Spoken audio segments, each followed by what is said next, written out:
ఇక్కడ వచ్చేసి నేను మా అత్తయ్య వాళ్ళు శంకుస్థాపన చేసుకుంటే వెళ్తున్నాను అనమాట. సో మా అత్తయ్య పాపను తీసుకొని ముందే వెళ్ళిపోయింది. నేను ఇంకా డోర్ వేసేసి అయితే నేనైతే వెళ్తున్నాను అనమాట. ఇక్కడ మా ఇంటి దగ్గర నుంచి దగ్గరే అనమాట. సో అందుకనేసి ఇంకా నడుచుకుంటూనే వెళ్ళిపోతున్నాను. ఇక్కడ వచ్చేసి ఇంకెవరు లేరు కదా అనేసి డోర్ వేసేసి బయటకు అయితే నడుచుకుంటూ వచ్చాను అనమాట. బయటకు వచ్చేసరికి మా చెట్టు పూలు చూడండి ఎంత నిండుగా ఉన్నాయి, చెట్టు నిండా ఉన్నాయి కదా. సో నేను వెళ్ళేసరికి పూజ అయితే స్టార్ట్ అయిపోయింది అనమాట. శంకుస్థాపన అంటే ఇంకెలా చేస్తారో అందరికీ తెలిసిందే కదా. ఇంకా పూజ చేసేసి ఇంటి ప్లానింగ్ అంతా గీసేసుకొని ఇంకా చేస్తారనమాట. సో ఇక్కడ వచ్చేసి నేను వెళ్ళేసరికి పూజ అయితే స్టార్ట్ అయిపోయింది. సో ఇక్కడ ఈ చెక్క అయితే తెప్పించాను అనమాట అయ్యగారు. నేను ఇప్పుడే ఫస్ట్ టైం చూస్తున్నాను. అంటే నేను ఎవరిది చూసింది లేదు కదా శంకుస్థాపన అవి ఇవి.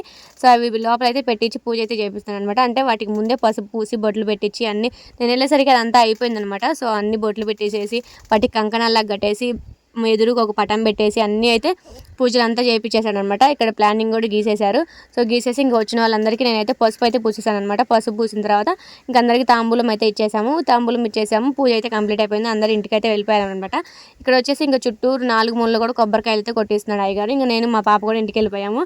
మా అత్తయ్య అయితే దారిలో పనుంది అనేసి రాలేదనమాట. సో మా పాప చూడండి కవర్లు మా అత్తయ్యవి నాయి వేసి ఎట్లా పట్టుకొని వస్తుందో.